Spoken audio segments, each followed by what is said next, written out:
Во ова издание на темата на неделата, почитувани, се осврнуваме врз прашањето дали легализацијата на употребата на канабисот е корисна или опасна појава.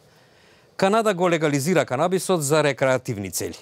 Досега само Уругвај и 9 американски сојузни држави и дадоа зелено светло на марихуаната, иако неколку други земји од поодамна ја дозволуваат и за медицински цели. Но државите од целиот свет со особено внимание ќе следат што ќе донесе легализацијата во Канада, со оглед на тоа што станува збор за прва развиена земја која го направи тоа. Голем број луѓе со часови чекаа на студеното време пред една продавница во Ньюфаундленд за наполноќ да ги купат првите грамови легален канабис. So here we go. I made history. Woo! Студенти на коледжот Ниагара за производство на канабис во моментот кога ги добија првите дипломи, заедно со милиони други ја дочекаа веста дека Канада стана првата високо развиена земја која го легализира рекреативниот канабис.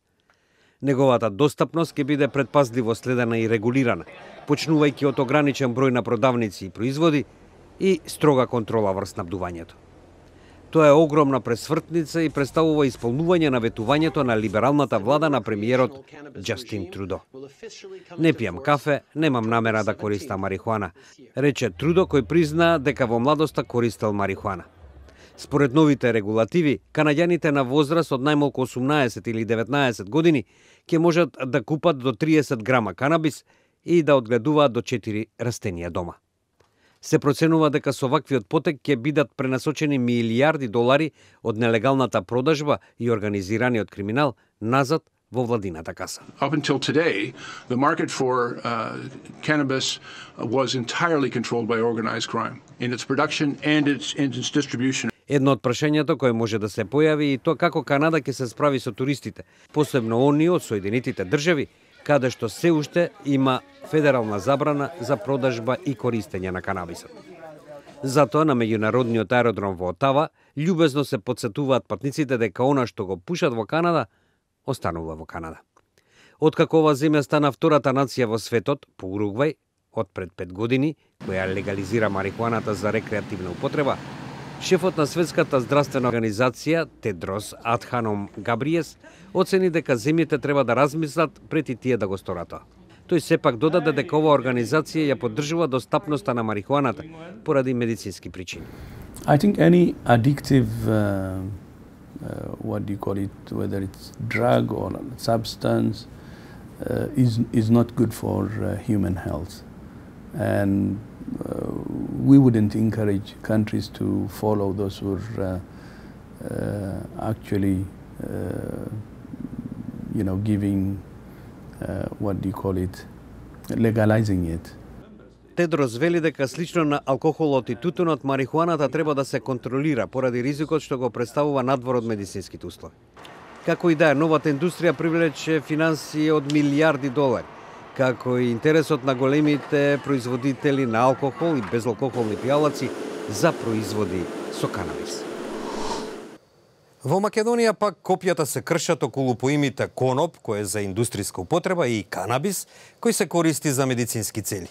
Затоа веќе е покрената иницијатива за законски измени. Според познавачите, единствениот одговор на прашањето дали марихуаната, легална или не, е корисна или опасна, лежи во, како што велат, така наречената одговорна употреба. Во Македонија се уште не е легализирана употребата на марихуана за рекреативни цели. Контролата на опојни дроги и психотропни супстанции е регулирана со истоимениот закон, со кој се регулира производството на конопот за медицински цели. Во измените на законот од 2016 година при дефинирањето на поимите не е направена јасна дистинкција помеѓу поимот коноп кој е за индустријска употреба и на поимот канабис кој се користи за медицински цели.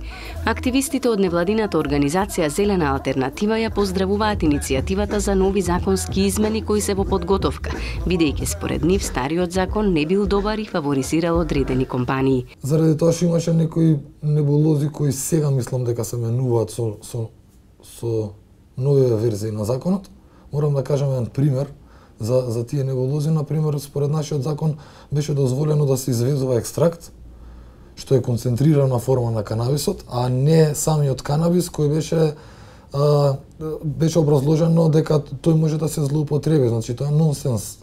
Ако веќе може да се злоупотреби, многу полесно ќе злоупотребиш концентрат од некоја супстанција, него самата супстанца. Ваквата измена ќе им овозможи поголем пазар на македонските фирми кои садат канабис, заради тоа што ќе имаат повеќе производи, вели Достовски. Новиот закон овозможува не само садење, туку и производство и екстракција на канабисот, како и можност за извезување на сув цвет. Тој меѓу другото на компаниите им овозможува подобрени и полесни услови за одгледување и преработка на оваа билка.